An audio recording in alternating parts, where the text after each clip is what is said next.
আজকে থেকে প্রায় 4014 বছর আগের কথা। আজকে থেকে যখন আমরা লেকচার দিচ্ছি এখন থেকে প্রায় 4014 বছর আগের কথা, মানে প্রায় 4000 বছর আগের কথা। হিসেবটা মেলানো হয়েছে এভাবে যে ঈসা আলাইহিস সালাম এবং মুহাম্মদ সাল্লাল্লাহু আলাইহি ওয়াসাল্লামের যে উম্মত, এর মধ্যে ডিসটেন্স ছিল 570 বছর। আবার মুহাম্মদ সাল্লাল্লাহু আলাইহি ওয়াসাল্লামের উম্মতের 1444 বছর চলে গেছে, এটা কাউন্ট করা যায়। আর এর আগে ঈসা আলাইহিস সালাম থেকে ইব্রাহিম আলাইহিস সালামের ডিসটেন্সটা হচ্ছে 2000 বছর। এই ক্যালকুলেশন করলে বোঝা যাচ্ছে যে প্রায় 4000 বছর আগের কথা বা 4014 বছর আগের কথা। গল্প শুনতে আমাদের ভালো লাগে তো নাকি? গল্পের মাধ্যমে অনেক কিছু জানা যায়। আজকে গল্পটা কিন্তু একটু ইউনিক। আজকে থেকে প্রায় 4014 বছর আগের কথা। একটা চমৎকার সভ্যতা ছিল, ঐতিহাসিক সভ্যতা, তার নাম ছিল ব্যাবিলন। এটা ইরাকে ছিল, সেখানে বাবেল নামে একটা শহর ছিল। আমরা অনেকে জানি না যে বর্তমান বাগদাদ হচ্ছে সেই বাবেল নগরী। বর্তমান বাগদাদ হচ্ছে সেই বাবেল নগরী। বাবেল সম্পর্কে আল কোরআনে কিন্তু আয়াত আছে। আল কোরআন এমন একটা কিতাব, বিস্ময়কর কিতাব, যেখানে সবকিছুই নাজিল করা হয়েছে। তো আল্লাহ পাক সূরা কাহফে তো বলেছেন, ওয়ালাকাদ সাররাফনা ফি হাযাল কুরআন লিন-নাসি মিন কুল্লি মাসাল। আমি এই কোরআনে মানব জাতির জন্য প্রত্যেকটা বিষয়কেই ব্যাখ্যা করেছি। ওয়া নাযালনা আলাইকাল কিতাবা তিবয়ানান লিকুল্লি শাই। হে নবী, আমি আপনার প্রতি এমন একটা কিতাব নাজিল করেছি যেটা তিবয়ানান লিকুল্লি শাই, প্রত্যেকটা বিষয়কে ব্যাখ্যা করে। যারা আহলে কোরআন ভ্রান্ত আকীদার অনুসারী, তারা কিন্তু এই আয়াত থেকেই দলিল পেশ করে। কোরআন তো তিবয়ানান লিকুল্লি শাই, প্রত্যেকটা বিষয়ের ব্যাখ্যা। তার নতুন করে হাদিসের কি প্রয়োজন আছে? এটা আমাদের আলোচনার টপিক না, আমরা ওদিকে যাচ্ছি না। তো আল্লাহ পাক কোরআনে কিন্তু বাবেল নগরীর কথা বলেছেন। সূরাতুল বাকারার 101-2 আয়াতগুলোতে আছে। এই বাবেল নগরী তৎকালীন সময়ে জাদুবিদ্যার একটা আখড়া ছিল। এর আগে আমরা জানি সুলাইমান আলাইহিস সালামের সময় হারুত আর মারুত দুজন ফেরেশতাকে দিয়ে মানুষকে পরীক্ষা করা হয়েছে। এই ঘটনাটা সূরা বাকারার 101-2 আয়াতের মধ্যে আছে, দেখে নিয়ে আমি রেফারেন্সগুলো বলে দিলাম। এখানে এই বাবেল নগরীর কথাটা আছে, ঠিক আছে? এই নগরীতে প্রায় 4014 বছর আগে একটা ফুটফুটে সুন্দর শিশু জন্ম নেয়। দেখতে খুবই সুন্দর, অমায়িক, দেখলেই মানে মন কেড়ে নেওয়ার মতো সুন্দর। এমন কিছু বাচ্চা থাকে কিন্তু দেখলে আদর করতে ইচ্ছা করে, মন কেড়ে নেওয়ার মতো, ইউনিক, সবার চেয়ে আলাদা। এবং জন্ম নিয়েছে সে এমন একটা পরিবারে, যেই পরিবার তৎকালীন সময়কার যে জালেম শাসক নমরুদ, তার প্রধান পুরোহিত, তার নাম আজার। তৎকালীন বাবেলের শাসনকর্তার নাম হচ্ছে নমরুদ এবং তার প্রধান পুরোহিতের নাম আজার। তার ঘরেই জন্ম নিয়েছেন এই তাওহীদের শেকর ইব্রাহিম আলাইহিস সালাম। আল্লাহ পাকের কি মানে, আল্লাহ পাক কি না করতে পারেন? যেখানেই আবু জেহেল সেখানেই মুহাম্মদ সাল্লাল্লাহু আলাইহি ওয়াসাল্লামের জন্ম হয়। যেখানেই নমরুদ সেখানে ইব্রাহিমের মতো মানুষ আসেন। যেখানেই ফেরাউন সেখানে আবার মূসা আসেন। মূসাকে আল্লাহ রাব্বুল আলামিন ফেরাউনের ঘরেই মানুষ করলেন। ইব্রাহিম আলাইহিস সালামকে আল্লাহ পাক আজারের ঘরেই মানুষ করলেন। আজকে আমরা দেখি এরকম সিটি অফ আখিরুজ জামানে কিছু কিছু দিনী বোন চেহারা না দেখানোর জন্য আন্দোলন করছে। চিন্তা করতে পারেন, যেখানে যত বেশি জাহিলিয়াত সেখানে তত পাক্কা মুসল্লি জন্ম নেবে, মুমিন জন্ম নেবে। যেখানে যত বেশি জাহিলিয়াত সেখানে তত শক্তিশালী মুমিনদের জন্ম হবে। তো এখন তৎকালীন নমরুদ যে সভ্যতার অধিবাসী ছিল, এই সভ্যতাটাকে আমরা বলি কালাদীয় সভ্যতা। এটাকে কালাদীয় সভ্যতা বলা হয়। এটা মূলত জাদুর জন্য একটু বিখ্যাত ছিল, যেটা রেফারেন্স আমি দিলাম সুলাইমান আলাইহিস সালামের যুগ থেকে। এখানে আজারের ঘরে জন্ম নিয়েছেন আমাদের নবীগণের পিতা, মুসলিম জাতির পিতা ইব্রাহিম আলাইহিস সালাম। সুবহানাল্লাহ। বলা বাহুল্য যে নমরুদ কিন্তু 400 বছর বেঁচে ছিল। 400 বছর হায়াত পাওয়ার পরে সে মনে করছিল যে সে কখনো মারা যাবে না। এরপরেই সে নিজেকে খোদা দাবি করা শুরু করেছে। এই বাচ্চা ছেলেটা বড় হতে লাগলো। যারা সমাজকে পরিবর্তন করে তারা কিন্তু সমাজের স্রোতে গা ভাসায় না। নবী সাল্লাল্লাহু আলাইহি ওয়াসাল্লামের জন্মটা একটু মিলাই এটার সাথে। আমাদের নবীও ঠিক এরকমই একটা সমাজে জন্ম নিয়েছেন। ইব্রাহিম আলাইহিস সালাম যেমন জন্ম নিয়েছেন শিরকে ভরা সমাজে, চতুর্দিকে মূর্তি পূজা হচ্ছে, ইভেন তার বাসায় তার বাবা হচ্ছে মূর্তি পূজারীদের সর্দার, তার ঘরে তিনি জন্ম নিয়েছেন। ঠিক তেমনি রাসূল সাল্লাল্লাহু আলাইহি ওয়াসাল্লাম যে মক্কায় জন্ম নিয়েছেন, সেই মক্কা ছিল শিরকের আখড়া। সেখানে লাত, উজ্জা, হুবল, মানাতে পূজা হতো, সুদ ছিল, জিনা ছিল, ব্যভিচার ছিল, মাদক ছিল, গোত্রীয় হানাহানি ছিল, নারীর অবমাননা ছিল। এরকম আইয়ামে জাহিলিয়াতেও নবী সাল্লাল্লাহু আলাইহি ওয়াসাল্লাম জন্ম নিয়েছেন। নবী সাল্লাল্লাহু আলাইহি ওয়াসাল্লাম, ইব্রাহিম আলাইহিস সালাম, দুজনের চেহারাও একরকম ছিল, দুজনের চেহারার গঠনটাও একরকম ছিল, দেহের গঠনও একরকম ছিল। মেরাজের রাতে নবী সাল্লাল্লাহু আলাইহি ওয়াসাল্লাম দেখে এসেছিলেন ইনি কে, যাকে দেখতে হুবহু আমার মতো লাগছে। জিবরাইল আলাইহিস সালাম বলেছেন ইনি আপনার পিতা ইব্রাহিম আলাইহিস সালাম। সুবহানাল্লাহ। ঠিক তেমনি আমরা খেয়াল করে দেখি যে জীবনের যে চড়াই উতরাই, পারিবারিক জীবন, সামাজিক জীবন, হিজরতের জীবন, দিন প্রতিষ্ঠা ইত্যাদি, প্রত্যেকটা ডিপার্টমেন্টেও ইব্রাহিম আলাইহিস সালাম আর মুহাম্মদ সাল্লাল্লাহু আলাইহি ওয়াসাল্লামের মধ্যে একটা চরম মিল আছে। এটা আমরা আস্তে আস্তে এই গল্পের ভিতরে গেলে বুঝতে পারবো। আর এই কারণেই হয়তোবা আল্লাহ ভালো জানেন, এই কারণেই হয়তোবা আমরা যখন তাশাহুদের পর দরুদ পড়ি, আমরা দরুদের মধ্যে অন্য নবীর নাম নিচ্ছি না, আমরা মুহাম্মদ সাল্লাল্লাহু আলাইহি ওয়াসাল্লামের সাথে ইব্রাহিম আলাইহিস সালামের নাম নিচ্ছি। হতে পারে এটা একটা কারণ, আল্লাহ ভালো জানেন। এখন এরকম পরিবেশে বড় হতে লাগলেন ইব্রাহিম আলাইহিস সালাম। আমি একটু আগে বলেছি যারা সমাজকে পরিবর্তন করে তারা কখনো সমাজের জাহিলিয়াতের স্রোতে গা ভাসায় না। মুহাম্মদ সাল্লাল্লাহু আলাইহি ওয়াসাল্লাম সমাজ পরিবর্তন করেছেন আইয়ামে জাহিলিয়াতকে মাত্র 23 বছরের ব্যবধানে, কিন্তু তিনি কিন্তু জাহিলিয়াতের সাথে গা ভাসান নাই। তিনি কখনো সুদ খান নাই, তিনি কখনো মূর্তি পূজা করেন নাই, তিনি কখনো কোনো অন্যায় গুনাহ করেন নাই, তিনি কখনো মাদকদ্রব্যের কাছেও যান নাই, কিন্তু সমাজটা ছিল এগুলোতে নিমজ্জিত। ঠিক ইব্রাহিম আলাইহিস সালামের ক্ষেত্রেও সেই, তিনি একজন প্রধান পুরোহিতের ঘরে জন্ম নিয়েও কখনো মূর্তির ধার কাছে যান নাই। বরং একটু যখন বড় হচ্ছেন, একটু বড় বলতে ম্যাচিউরড, আমাদের টিকটক প্রজন্মের মতো না, এরা 20-30 বছর হয়ে গেল ম্যাচিউরড হয় না, বুদ্ধি প্রতিবন্ধী, বিকলাঙ্গ।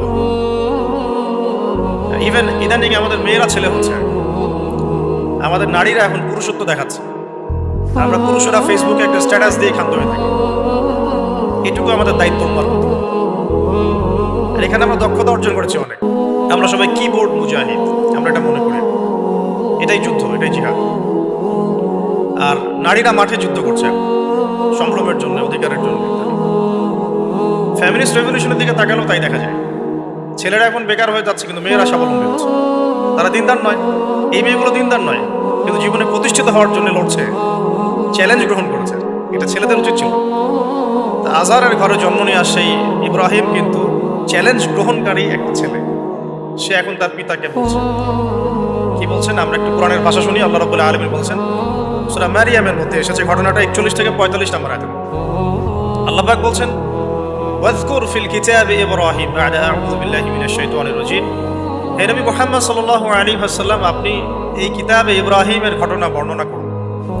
ইয ক্বালা লিআবিহি, যখন ইব্রাহিম তার বাবাকে বললেন, তার বাবা মানে আযরকে বললেন, ইয়া আবাতি, হে আমার বাবা, লিমা তা'বুদু, তুমি কেন ইবাদত করো এমন সত্তার, মা লা ইয়াসমাউ, যে শুনতে পারে না, ওয়ালা ইউবসিরু, দেখতেও পারে না, ওয়ালা ইউগনি আনকা শাইআ, তোমার কোনো উপকার করতে পারে না। একটা ছেলে যার বয়স হবে 15 থেকে 20 হয়তো বা হাইয়েস্ট, তার কাছে কি এমন জ্ঞান আসলো যে সে তার বাবাকে এখন চ্যালেঞ্জ করছে, তার জ্ঞানতাত্ত্বিক যুদ্ধ শুরু হল, আদর্শিক যুদ্ধ শুরু হল বাবার সাথে। এ আমার বাবা, আপনি কেন এমন সত্তার ইবাদত করছেন যে শুনতেও পারে না? অসারতা দেখিয়ে দেওয়া হচ্ছে চোখে আঙ্গুল দিয়ে, দেখতেও পারে না, আপনার তো কোনো উপকারও করতে পারে না, কোনো ক্ষতিও করতে পারে না। ওয়ালাম ইউগনি আনকা শাইআ, ইয়া আবাতি, হে আমার বাবা, ইয়া আবাতি ইন্নী আখাফু আন ইয়ামাসসাকা আযাবুম মিনার রাহমানি ফাতাকুনা লিশ-শাইতানি ওয়ালিয়া, হে আমার বাবা, আমি ভয় পাচ্ছি যে আপনার উপরে না আবার আল্লাহ পাকের গজব নেমে আসে এবং আপনি শয়তানের ওলি না হয়ে যান। ওলি মানে কি? বন্ধু, বন্ধু, শয়তানের বন্ধু না হয়ে যান। ইয়া আবাতি ইন্নী ক্বাদ জাআনি মিনাল ইলম মা লাম ইয়াতিকা ফাত্তাবি'নি আহদিকা সিরাতান সাওয়িয়া। কি চমৎকার কথা! ছোট্ট ছেলেটা বলছে, হে আমার বাবা, আমার কাছে একটা জ্ঞান আসছে, জ্ঞান, আমার কাছে একটা জ্ঞান এসেছে যেটা তোমার কাছে আসে নাই। ফাত্তাবি'নি, তুমি আমার অনুসরণ করো। আহদিকা, আমি তোমাকে পথ দেখাবো। সিরাতান সাওয়িয়া, সহজ সরল পথ দেখাবো তোমাকে। সন্তান বাবাকে নসিহত করছে। সন্তান বলছে আমার কাছে এমন জ্ঞান এসেছে বাবা যেটা তোমার কাছে আসে নাই, তুমি আমাকে ফলো করো, আমার অনুসরণ করো, আমি তোমাকে পথ দেখাবো। Ego problem, ego. আজকেও যখন কম বয়সী কোনো মানুষ বেশি বয়সের কাউকে দাওয়াত দিতে যাবে, এরকম প্রবলেম ফেস করতে হবে।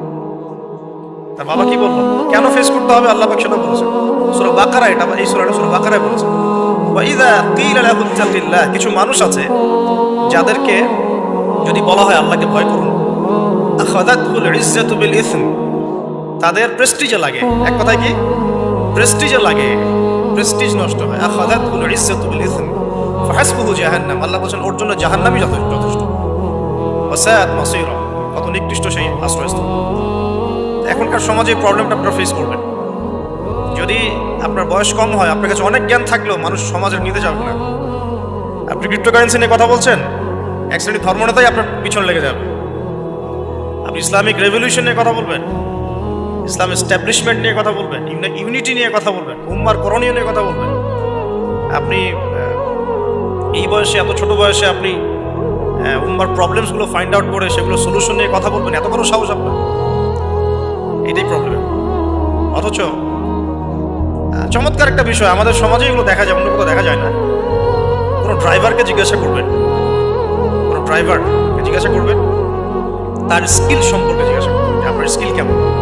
একটা অ্যান্সার দেবেন, আমি 10 বছর থেকে চালাই, বা 15 বছর থেকে চালাই, আমি 27 বছর থেকে গাড়ি চালাই। মানে তার এই বয়সটাই হচ্ছে স্কিলের মানে দলিল, সার্টিফিকেট। এখন এরকম চলছে দিনী অঙ্গনে, আমি 20 বছর থেকে ফতোয়া দিই, আমি 32 বছর থেকে বাস করি, আমি এই করি, আমি সেই করি। এই যে জাহির করা, আল্লামা তাকি উসমানী দামাত বরাকাতুহু এবং তার যারা ছাত্ররা আছেন সারা উপমহাদেশে, স্পেশালি বাংলাদেশে, তাদের অনেকের সাথে আমি দেখা করেছি। তারা একটা নসিহত সবাই কমন ভাবে করেন, দেখি নসিহতটা করেন যে কখনো নিজেকে জাহির করবা না, কখনো নিজেকে জাহির করবা না, তাহলে আল্লাহ তোমার ইলম কেড়ে নিবে। আর আমরা এখন দিনী অঙ্গনে জাহির করার জন্য ব্যস্ত, আমি এত বছর থেকে এটা করি, আমি অত বছর থেকে করি। অথচ এটা কোনো দলিল নয়, এটা কোনো সার্টিফিকেট নয়। এত বছর থেকে বলার পরেও ভুল হতে পারে, যেটা ভুল হবে সেটা শুধরে নিতে হবে। আর নবী সাল্লাল্লাহু আলাইহি ওয়াসাল্লাম যায়েদ বিন হারেসা রাদিয়াল্লাহু আনহুকে একটা কাফেলা সেনাপতির দায়িত্ব দিয়েছিলেন যখন তার বয়স মাত্র 17 বছর। কত বছর? 17 বছর বয়সী একজন তরুণ সাহাবী যায়েদ ইবনে হারেসা রাদিয়াল্লাহু আনহু, তিনি নেতৃত্ব দিচ্ছেন এমন সাহাবীদের যে সাহাবীরা তার চেয়ে বয়সে অনেক বড়। এমনকি এই অভিযান শেষ হওয়ার আগেই নবী সাল্লাল্লাহু আলাইহি ওয়াসাল্লাম ইন্তেকাল হয়। আর পরবর্তীতে আবু বকর সিদ্দিক রাদিয়াল্লাহু আনহু সেই অভিযান আবার চালানোর চেষ্টা করেন, আবার চালানোর জন্য মনস্থ করেন। তিনি আবার যায়েদ বিন হারেসা রাদিয়াল্লাহু আনহুকে নেতৃত্ব দেন। এটা নিয়ে ওমর রাদিয়াল্লাহু আনহু তাকে কিছু কথা বলেন যে আপনি যায়েদ বিন হারেসাকে নেতৃত্ব দিচ্ছেন, বয়সে ছোট সাহাবী, তার পিছনে অনেক বড় বড় সাহাবী থাকবে, তারা তো তাকে নাও মানতে পারে, এটা কেমন হয়? বারবার তাকে ভেটো দিচ্ছেন। শেষমেশ আবু বকর সিদ্দিক রাদিয়াল্লাহু আনহু একটু রেগেই বললেন যে ইস্তা'মালাহু রাসূলুল্লাহ ওয়া আনতা তা'মুরুনি আন আনজি'হু, তাকে স্থলাভিষিক্ত করেছে স্বয়ং আল্লাহর রাসূল, আর তুমি এসে আমাকে বলছো আমি তাকে অপসারণ করব। সুবহানাল্লাহ। নবী সাল্লাল্লাহু আলাইহি ওয়াসাল্লাম যোগ্যতা দেখতেন মানুষের, কার যোগ্যতা কতটুকু আছে। ওইদিকে আমি ভিতরে ঢুকছি না। আমরা এখন সোশ্যাল অ্যাফেয়ার্সে যা দেখি যে আমরা যোগ্যতার চাইতে অন্যান্য বিষয়গুলোকে বেশি মূল্যায়ন করা শুরু করি। এতে করে তরুণরা উঠে আসতে পারে না, তরুণদের জার্নি অনেক টাফ হয়। এবং যারা স্পেশালি জেনারেল ব্যাকগ্রাউন্ড থেকে দিনের দিকে আসার চেষ্টা করে, তারা পদে পদে হতাশ হয়। তাদেরকে বুকে নেওয়ার মানুষ খুব কম থাকে। কেন জানি তাকে মানুষ কাউন্টার মনে করে, এনিমি মনে করে, অন্তর্দাহ সৃষ্টি হয়, জ্বালান হয়। হঠাৎ করে উড়ে এসে জুড়ে বসলো, উম্মার দায়িত্ব নিয়ে নিচ্ছে, থেকে আসলো। এরকম একটা দৃষ্টিভঙ্গি আমরা দেখতে পারি। এটা কাম্য ছিল না। এটা বরং তরবারি যত আপনি শান দিবেন তত ধারালো হবে। তো শান দিবে কারা? যারা তরবাল চালাতে পারে তারাই। যারা চালাতে পারে তারা যদি তরবালকে খোতা করে দেয়, তাহলে তো এটা দিয়ে আপনি জালেমের গর্দান কাটতে পারবেন না। তো যাই হোক, আমরা বেশি হাইথোটের কথায় না যাই। আজার এখানে ছিলাম, দেখেন বাবাকে সন্তান উপদেশ দিচ্ছে। এবার বাবার উত্তরটা শুনুন। বাবা কেন গ্রহণ করলো না? বললাম প্রেস্টিজ ইস্যু। তুমি ছোট মানুষ হয়ে আমাকে এত বড় কথা বলো? হ্যাঁ, তখন বাবা বলছেন আনতা রাগিবুন আনতা আন আলিহাতিনা ইয়া ইব্রাহিম। হে ইব্রাহিম, তুমি কি আমাদের ইলাহগুলো, উপাস্যগুলো থেকে মুখ ফিরাচ্ছ? তুমি কি আমাদের উপাস্যগুলো থেকে মুখ ফিরিয়ে নিচ্ছ? রাগিবুন আনতা আন আলিহাতিনা ইয়া ইব্রাহিম লা ইন লাম তানতাহি, যদি বিরত না হও, ঠিক যেমন সেটা আমাদেরকে করা হয়, যদি বিরত না হও, লা ইন লাম তানতাহি লা আরজুমান্নাকা লা ইন লাম তানতাহি লা আরজুমান্নাকা রাহজান মালিয়া। তিনি বলছেন যদি বিরত না হও তাহলে তোমার মাথাটা পাথর দিয়ে মেরে ফাটিয়ে দেব। আরজুমান্নাকা মানে রজম করব। রজম মানে কি? কোমর পর্যন্ত গেথে পাথর মারা। বিবাহিত পুরুষ জেনা করলে যেটা শাস্তি হয়। লা ইন লাম তানতাহি, যদি বিরত না হও, লা আরজুমান্নাকা রাহজান মালিয়া, দূর হও এখান থেকে বের হও। হতভাগা আমরা বলি না, দূর হও এখান থেকে, ঠিক ওই রকম। যদি ফিরে আসো ভালো কথা, না ফিরে আসলে রজম করে দিব, মাথা ফাটিয়ে ফেলবো পাথর দিয়ে মেরে। এখান থেকে দূর হও হতভাগা। কাকে বলছে এটা? ইব্রাহিম আলাইহিস সালাম। এবার তিনি খুব নরম সরম মানুষ, শান্তিকামী মানুষ। তিনি বলছেন ক্বালা সালামুন আলাইক। এই সালামুন আলাইক কথাটা শিখে নেবেন, জীবনে অনেক ক্ষেত্রে কাজে লাগবে। সালামুন আলাইক মানে আপনার উপর শান্তি বর্ষিত। যখনই আপনি পলিউশন অ্যাভয়েড করতে চাবেন, সালাম দিয়ে চলে আসতে হবে। সেটা পরিবারেও, সমাজেও, দিন প্রতিষ্ঠার ক্ষেত্রে। কেউ আপনাকে সমালোচনা করছে, গালিগালাজ করছে, ইবত্তমত করছে, আপনাকে নিয়ে এপিসোড বানাচ্ছে, মানে আপনি কি করবেন? প্রত্যেকটার কাউন্টার দিতে থাকবেন? তাহলে আপনার গোল নষ্ট হয়ে যাবে, আপনার গোল থেকে আপনি বিচ্যুত হয়ে যাবেন। এগুলো নিয়ে আপনাকে ব্যস্ত থাকতে হবে। তখন এগুলো নিয়ে উম্মাহ ব্যস্ত আছে বলেই এখন পর্যন্ত গোল অ্যাচিভ হয় নাই। আমরা এগুলো নিয়ে ব্যস্ত আছি বলেই এখনো গোল অ্যাচিভ হয় নাই। এই কারণে ইব্রাহিম আলাইহিস সালামের সুন্নাহ হচ্ছে সালামুন আলাইক, তোমাদের উপর শান্তি বর্ষিত হোক। তবে যে জায়গাটাতে দালিলিকভাবে জ্ঞানতাত্ত্বিক যুদ্ধ করতে হবে সেটা করতে হবে, সেটা অন্য ইস্যুস। ইব্রাহিম আলাইহিস সালামকে পরিবার ছাড়তে হলো। পরিবার মানে তার মাকে ছাড়তে হলো, তার বাবাকে ছাড়তে হলো। তার কোনো অপরাধ আছে? ইব্রাহিম আলাইহিস সালামের কোনো অপরাধ আছে? এখন আমরা তো অনেক সময় মনে করি আমি তো নিরপরাধ, নির্দোষ, তাহলে আমার উপরেই কেন এরকম হচ্ছে? ইব্রাহিম আলাইহিস সালামের কোনো অপরাধ আছে? তাকে ঘর ছাড়তে হলো, বাড়ি ছাড়তে হলো, তার বাবা তাকে বের করে দিলেন। এখান থেকে লেসন নিয়ে নেন আজকের প্রথম লেসন, যে আপনি আমি যদি হকের উপর থাকি, সর্বপ্রথম বাধাটা পরিবার থেকে আসতে পারে। সবার পরিবার একরকম না। এখনকার মেজরিটি সংখ্যক পরিবারগুলোই জাহেল, একদম জাহেল, বস্তুবাদী, জানোয়ারের মতো। মানে খাও দাও, সেক্সুয়াল সম্পর্ক, বিয়ে শাদী, সন্তান, এর বাইরে কিচ্ছু চিন্তা করতে হবে। দুনিয়া আর দুনিয়া, এর বাইরে কিচ্ছু চিন্তা করতে হবে। ইল্লা মাশাআল্লাহ কিছু পরিবার আছে বাইরে, তাদের কথা আলাদা। সবাই তো আর ছোটবেলা থেকে আধ্যাত্মিক পরিবার পায় নাই, দিনই পরিবার পান নাই। আর এটার পরিমাণ দিন দিন কমেই আসছে। ম্যাক্সিমাম পরিবার এখন জাহান্নামের টুকরা। আল্লাহ পাক পরিবারকে বলেছেন জাহান্নাম থেকে বাঁচাও, কু আনফুসাকুম ওয়া আহলিকুম নারা। এখন ওই পরিবারই হয়ে গেছে জাহান্নামের টুকরা। আপনি দিনের পথে চলতে চাইলে প্রথম হজরটা পরিবার থেকে খেতে পারেন। এটা ইব্রাহিম আলাইহিস সালামের জীবনেও যেমন হয়েছে, মুহাম্মদ সাল্লাল্লাহু আলাইহি ওয়াসাল্লাম যে মিলাদ ছিলাম কিভাবে, তার ক্ষেত্রেও সেম। চাচারা শত্রু না? চাচারা শত্রু, আশপাশের মানুষ শত্রু। চাচা এসে বাড়ির সামনে খড়কুটা ফেলে দিয়ে যায়, চাচি এসে ময়লা আবর্জনা ফেলে দিয়ে যায়, কেউ গালি দেয়, কত সমস্যা। যখন নিজের মানুষটা আপনার এগেনস্টে চলে যায় তখন মনটা ভেঙে যাবে স্বাভাবিক। কারণ নিজের মানুষটা সারা দুনিয়া যদি আপনার বিপক্ষেও থাকে, কাছের কিছু মানুষ আপনার পক্ষে থাকে, তখন আপনি বাসাতে অ্যাটলিস্ট সিংহ, তখন বাসা থেকে এনার্জি নিয়ে বাইরে যুদ্ধ করতে পারবেন। কিন্তু বাহিরে সবাই মোটামুটি ধরেন যে আপনার পজিটিভ, তো বাসায় এসে দেখলেন যে বাসায় আপনার কোনো রকম অনুকূল পরিবেশ নাই, তখন বাইরে সিংহ হলে বাসায় বিড়াল হয়ে থাকতে হবে। দেখেন ইব্রাহিম আলাইহিস সালামের জীবনে আর মুহাম্মদ সাল্লাল্লাহু আলাইহি ওয়াসাল্লামের জীবনে একটা স্পেশাল নিয়ামত ছিল, সেটা হলো স্ত্রীদের নিয়ামত। বাহিরে মানুষ অনেক কিছু বলছে, গালিগালাজ করছে, মারছে, কাটছে, থুতু দিচ্ছে, সমালোচনা করছে, কিন্তু বাসায় ইব্রাহিম আলাইহিস সালামের আছেন সারা, হাজেরা, আর মুহাম্মদ সাল্লাল্লাহু আলাইহি ওয়াসাল্লামের আছেন খাদিজা। অ্যাটলিস্ট বাসায় আপনি একটা কি বলবো, যে বড় একটা প্রশান্তির জায়গা আপনার বাসায় আছে। এটা একটা বড় নিয়ামত যেটা ইব্রাহিম আলাইহিস সালাম এখন হারালেন কিভাবে? বাবা বাসা থেকে বের করে দিল। এখান থেকে বুঝতে হবে যে দিনের পথে চলতে গেলে প্রথম বাধা পরিবার থেকে আসতে পারে।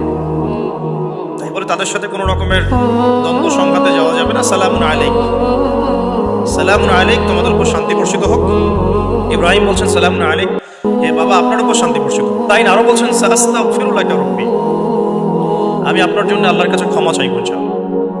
ইন্নাহু কানা বি হাফিয়া, তিনি আমার প্রতি খুব মার্সিফুল, আশা করি তিনি আমার দোয়া কবুল করবেন। কিন্তু যখন তিনি জানতে পেরেছিলেন যে তার বাবা শিরকের উপর আছেন, আল্লাহ মাফ করবেন না, সূরা তওবার মধ্যে আছে, তখন থেকে তিনি আর ক্ষমা চান নাই, বাবার জন্য ক্ষমা চান নাই। এবার ইব্রাহিমের সফর শুরু হলো একাকিত্বের সফর।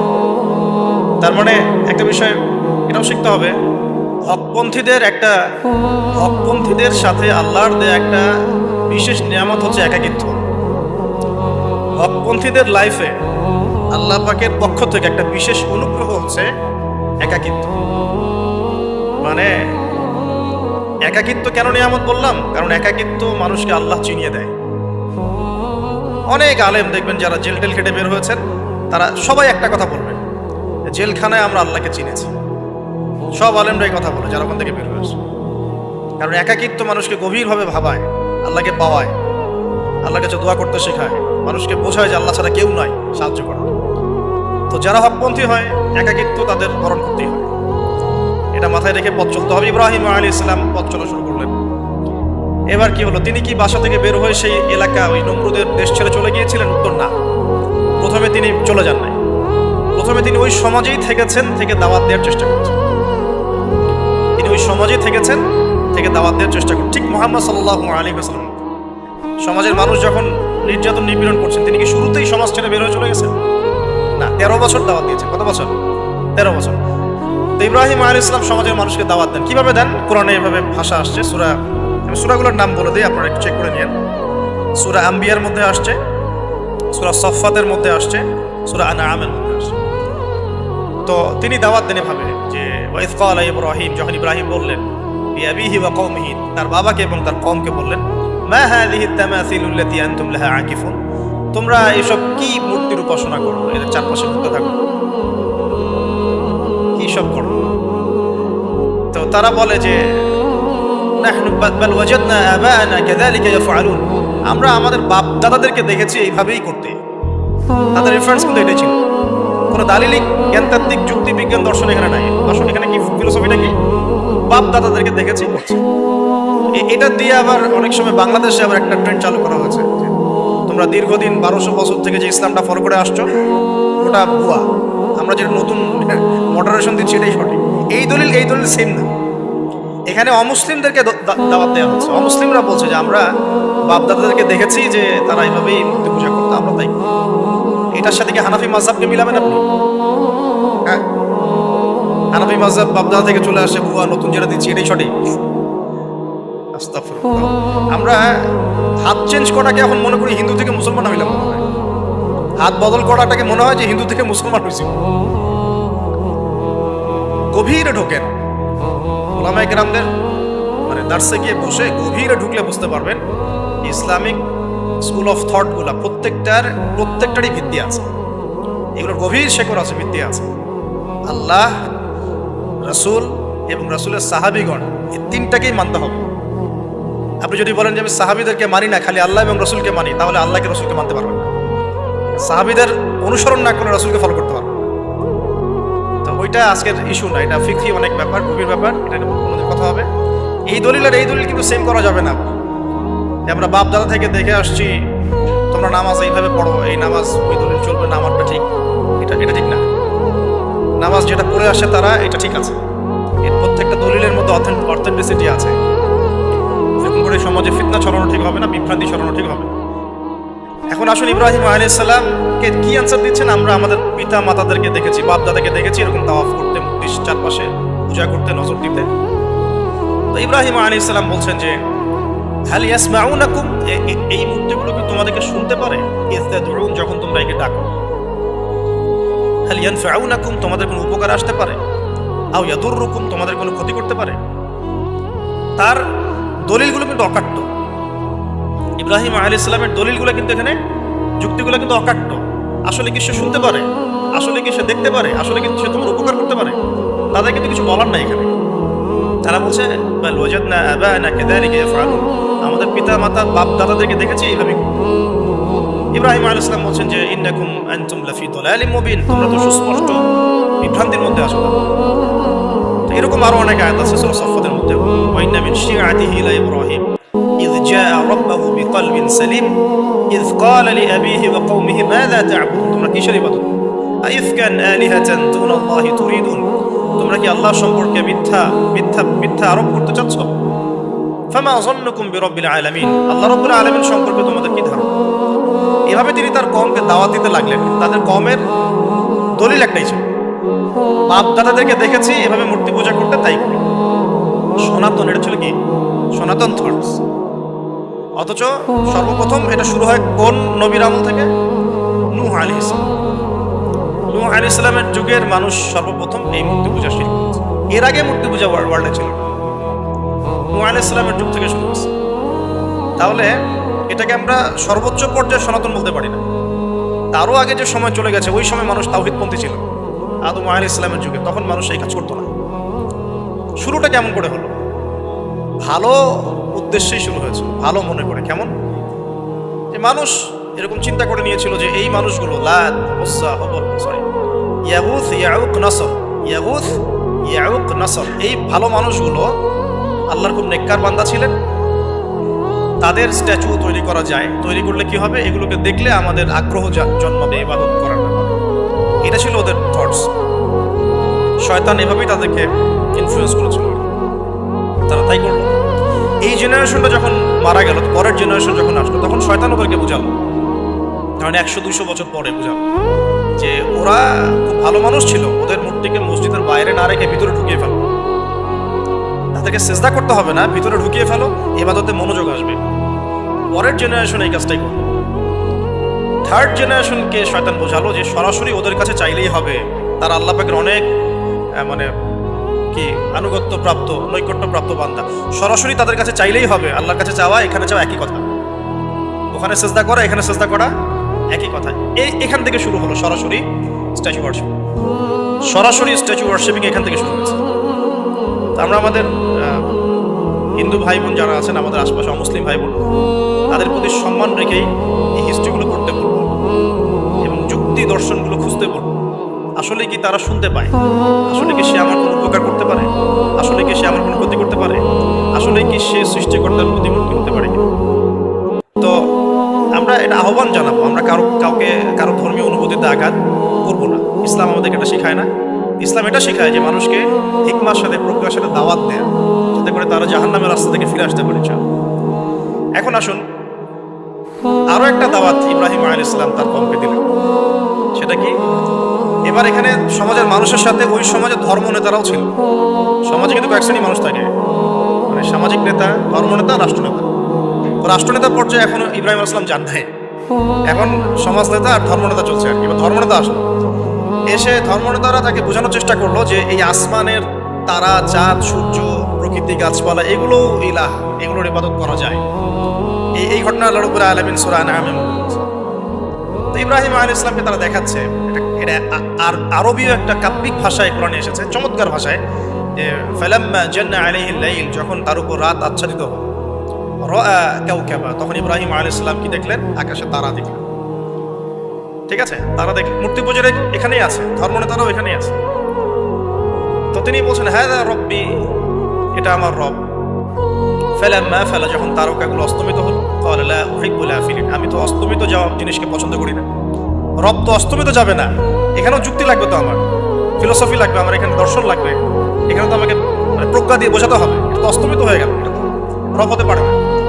ফালাম্মা রাআল কামারা বাযিগান, যখন সে চাঁদকে দেখলো জ্বলজ্বল করছে। আর এখনকার চাঁদ দেখা আগের চাঁদ দেখা দেখ না, এখন তো আমরা চাঁদের আলোই খুঁজে পাই না, তখনকার চাঁদ তো অন্যরকম। বাযিগান মানে জ্বলজ্বল করছে।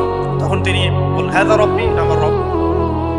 তখন ফালাম্মা ফালা, যখন এটাও অস্তমিত হয়ে গেল, তিনি বলছেন লাইল্লাম ইয়াহদিয়ানি রব্বি লাকুনান্না মিনাল কওমিদ দাল্লিন, আল্লাহ যদি আমাকে হেদায়েত না দেন তাহলে আমি এই দল্লিনদের অন্তর্ভুক্ত হয়ে যাব। ইব্রাহিম আলাইহিস সালাম বলছেন ফালাম্মা রাআ শামসা বাযিগাতান, যখন এবার সূর্যকে দেখলেন দিনের বেলা, এটা তো আরো বড়। হাযা রব্বি হাযা আকবার, এটা আমার রব, এটা সবচেয়ে বড়। হাযা আকবার, এটা সবচেয়ে বড়। ফালাম্মা আফালাত, এটা যখন অস্তমিত হয়ে গেল, তখন তিনি বলছেন এই কথাটা যে ইয়া কওমি ইন্নী বারিউম মিম্মা তুশরিকুন, হে আমার কওম, তোমরা যেগুলোকে দিয়ে আল্লাহর সাথে শরিক করছো, এখান থেকে আমি আমার চেহারাকে ফিরিয়ে নিলাম। সুবহানাল্লাহ।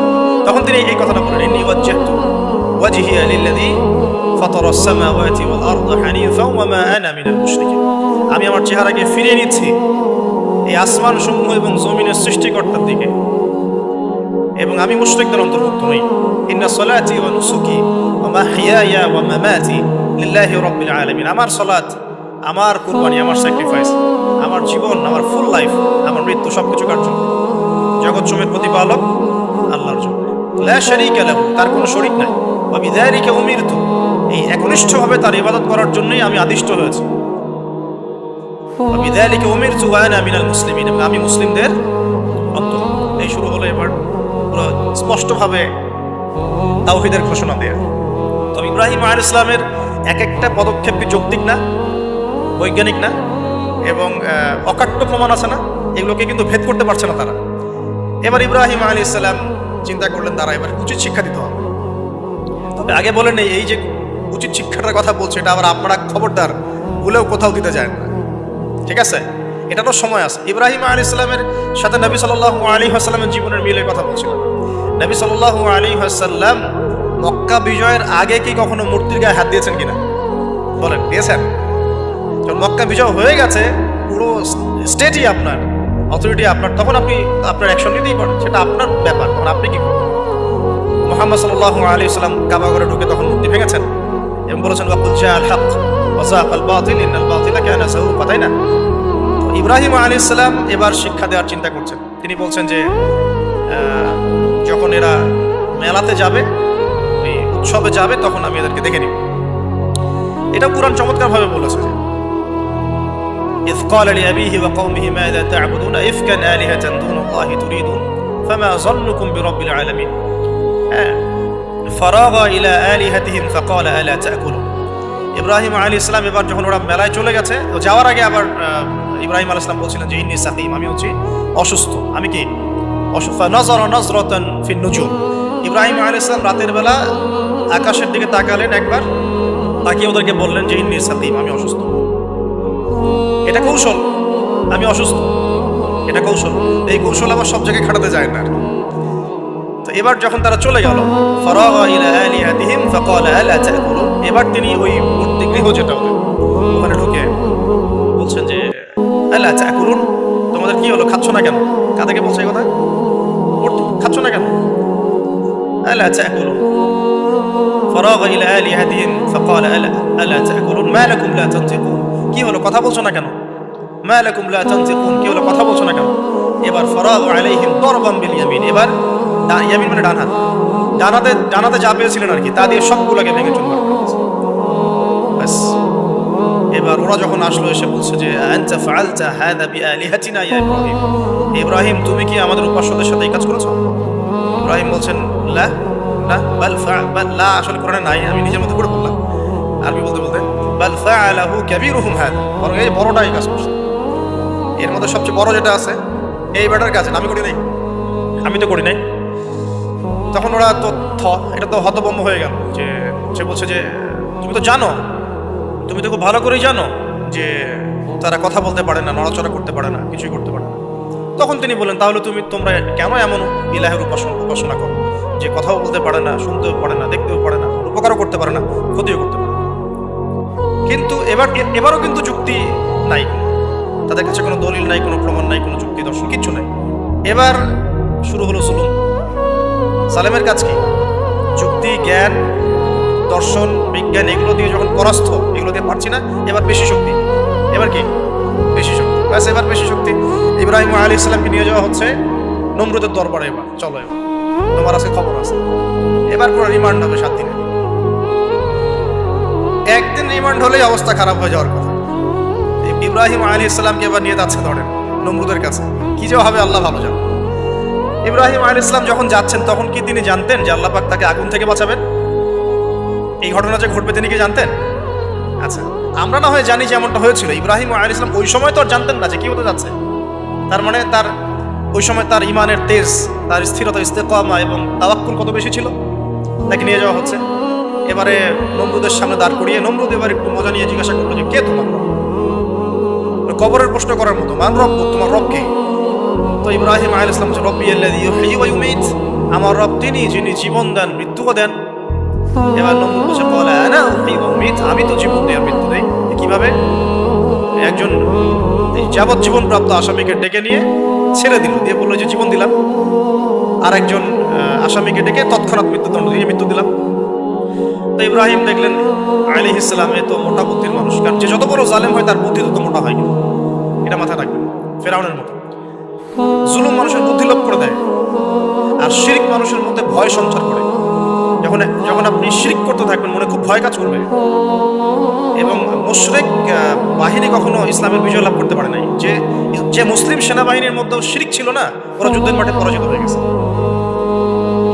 ইতিহাস ঘাটবেন, মুসলিম যে সেনাবাহিনীর মধ্যে শিরক ছিল ওই সেনাবাহিনী পরাজিত হয়ে গেছে। আবার অল্প গুটি কয়েক সেনাবাহিনী তারা তাওহীদপন্থী ছিল, তারা জয়লাভ করছে। ইতিহাস ঘেটে দেখবেন। তো জুলুম কি করে বুদ্ধি লোপ পায়, নমরুদের বুদ্ধি লোপ পেয়ে গেল। ইব্রাহিম আলাইহিস সালাম বলছেন রব্বি আল্লাযী ইউহয়ী ওয়া ইউমীত, এ তো এটা বুঝলো না। তাহলে ইন্নাল্লাহা তাআলা ইন্নাল্লাহা ইয়াতি বিশ-শামসি মিনাল মাশরিক ফাতি বিহা মিনাল মাগরিব। ইব্রাহিম আলাইহিস সালাম বলছেন যে আল্লাহ রাব্বুল আলামিন, আমার আল্লাহ তিনি পূর্ব দিক থেকে সূর্য ওঠান। তো তুমি যদি ইলাহ হয়ে থাকো তাহলে পশ্চিম দিক থেকে উঠাও। এটা আরো বড় অকাট্য দলিল হলো। তার অবস্থাটা আল্লাহ ব্যাখ্যা করছেন এভাবে, আল্লাহ বলছেন ফাবুহিতাল্লাযী কাফার, কাফের একদম হতভম্ব হয়ে গেলেন। হতভম্ব হয়ে তো লাভ নাই, বেশি শক্তি আছে আমার। তোমার যুক্তি, বিজ্ঞান, দর্শন, থিওরি তো আমার দরকার নাই। তোমার দিনের জ্ঞানের এলিমেন্ট তোমার দরকার নাই। ওয়াজ নসিহতের আমার দরকার নাই। আমার কাছে কি আছে? বেশি শক্তি আছে। পিঠা সব সিধা করে ফেলা লাগে। বাস ইব্রাহিম আলাইহিস সালামের জন্য বলছে ফাআল হাররিকুহু ওয়ানসুরু আলিহাতাকুম, একে জ্বালায় দাও, পুরায় দাও, একে জ্বালায় পুরায় দাও, তোমাদের ইলাহদেরকে সাহায্য করো।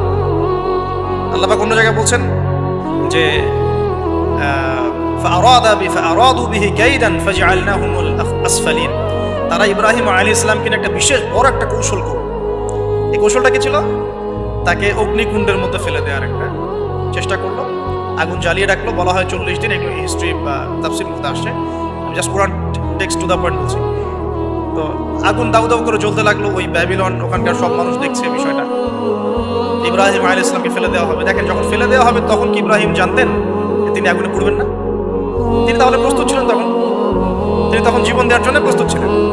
ঠিক আছে, এখন তাকে ফেলে দেওয়া হচ্ছে। ঠিক ওই সময়ে জিবরাইল আলাইহিস সালামের আগমন। তিনি এসে বলছিলেন যে আমার কাছে কোনো হাজত আছে নাকি আপনার? তখনও ইব্রাহিম আলাইহিস সালাম বলেছেন আপনার কাছে আমার কোনো হাজত নাই। হাসবি আল্লাহ ওয়া নি'মাল ওয়াকিল, এই যে কথাটা আমরা বলি হাসবুনাল্লাহু ওয়া নি'মাল ওয়াকিল, হাসবি আল্লাহ ওয়া নি'মাল ওয়াকিল। ইব্রাহিম আলাইহিস সালাম বললেন আল্লাহই আমার জন্য যথেষ্ট এবং তিনিই আমার উত্তম কর্মবিধায়ক। এরকম মোমেন্টে বান্দা যখন আল্লাহকে এভাবে চাবে, আল্লাহ রাব্বুল আলামিন না এসে পারবেন?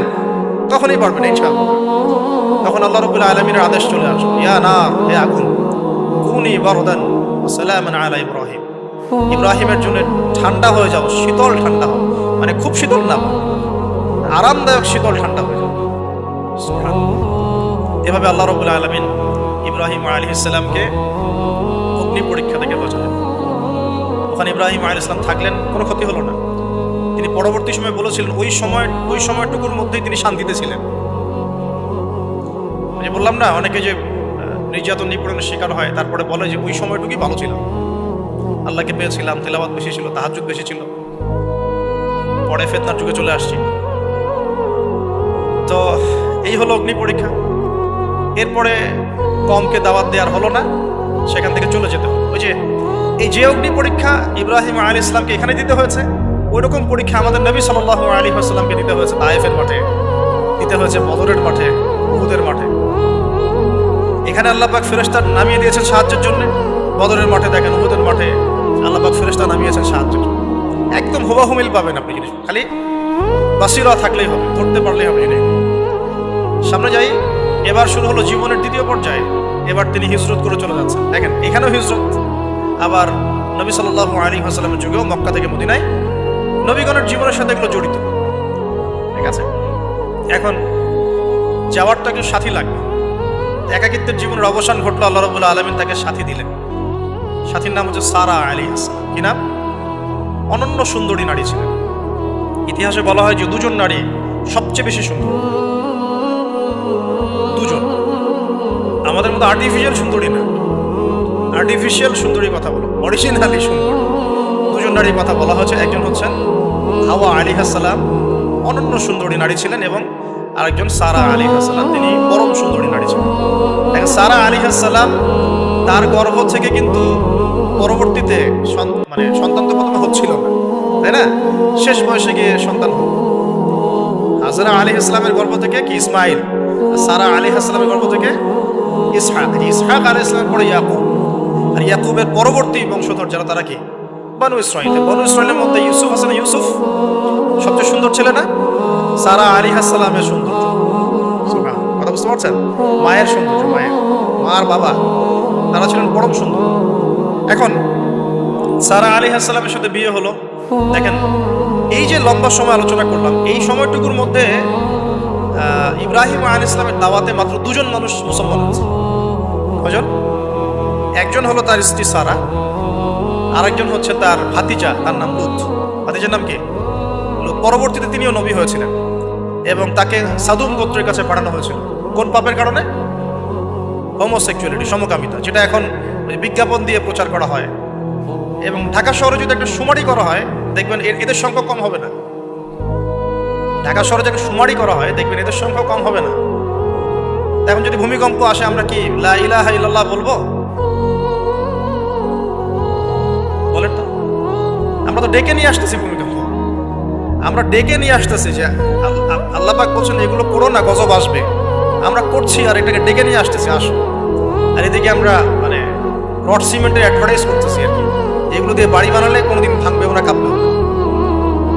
আমাদের চিন্তাগুলো কেমন হয়ে গেছে জানি। আল্লাহ পাক জেনা, ব্যভিচার, মাদক, পর্নোগ্রাফি, এই সমকামিতার এইসব পাপের কারণে এরকম গজবগুলো নাজিল করেন।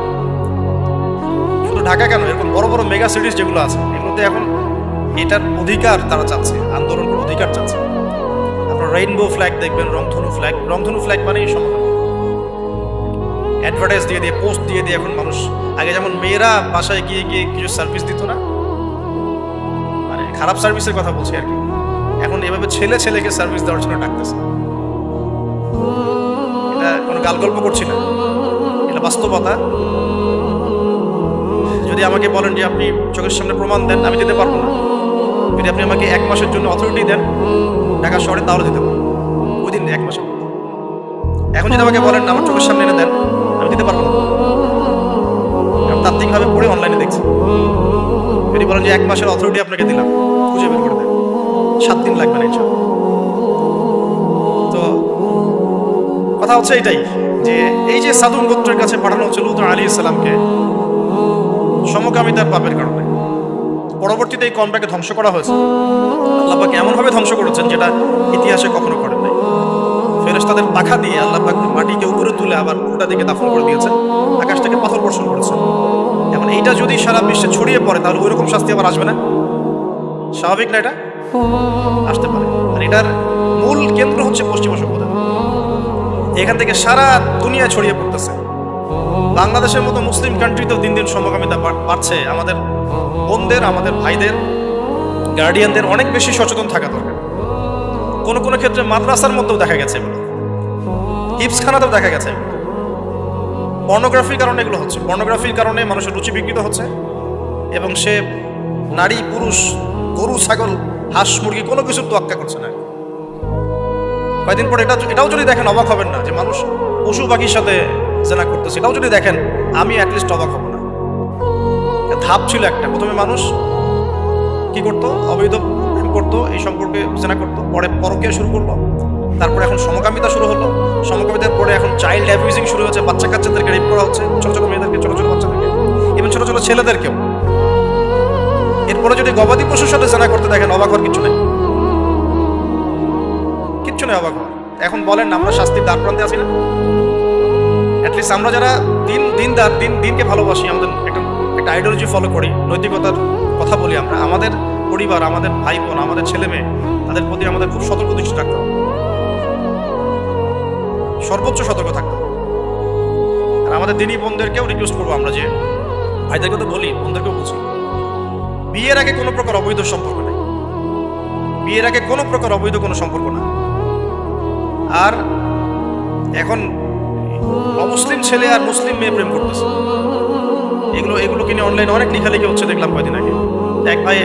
কিছু বোন আমাকে রিকোয়েস্ট করেছিলেন যে একটু আপনার মুখ দিয়ে যদি মানুষ জানতে পারে এটা, যে কোনো অবস্থাতেই মুসলিম মেয়ে কোনো অমুসলিম ছেলের সাথে প্রেম করতে পারে। মুসলমান ছেলের সংখ্যা কম হয়ে গেল, যে বিয়ে করার জন্য মুসলমান ছেলে খুঁজে পাওয়া যাচ্ছে না। পরবর্তীতে তারা সেই মুসলিম বোনের ইজ্জত নষ্ট করে তাকে গর্ভবতী করে দিয়ে ভেঙে যাচ্ছে। এটা ওদের একটা মিশন। আর ওদের মিশনের কথা আমি পরে বলবো। আমি মুসলিম মেয়ে হয়ে কেমন করে একটা মুসলিম ছেলের সাথে প্রেম করতে পারবো?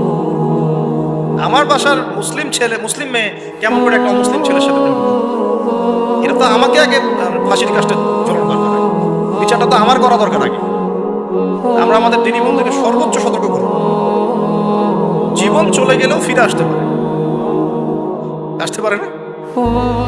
আল্লাহর হাতে তো। মানুষ অনেক সময় জীবন মৃত্যু সন্ধিক্ষণে থাকে না, আল্লাহ পাক ফিরিয়ে বাঁচিয়ে দেন না। ইজ্জত চলে গেলে কখনো ফিরে আসে না। ইজ্জত চলে গেলে ফিরে আসে। আল্লাহ আমাদেরকে বোঝার তৌফিক দান। আচ্ছা।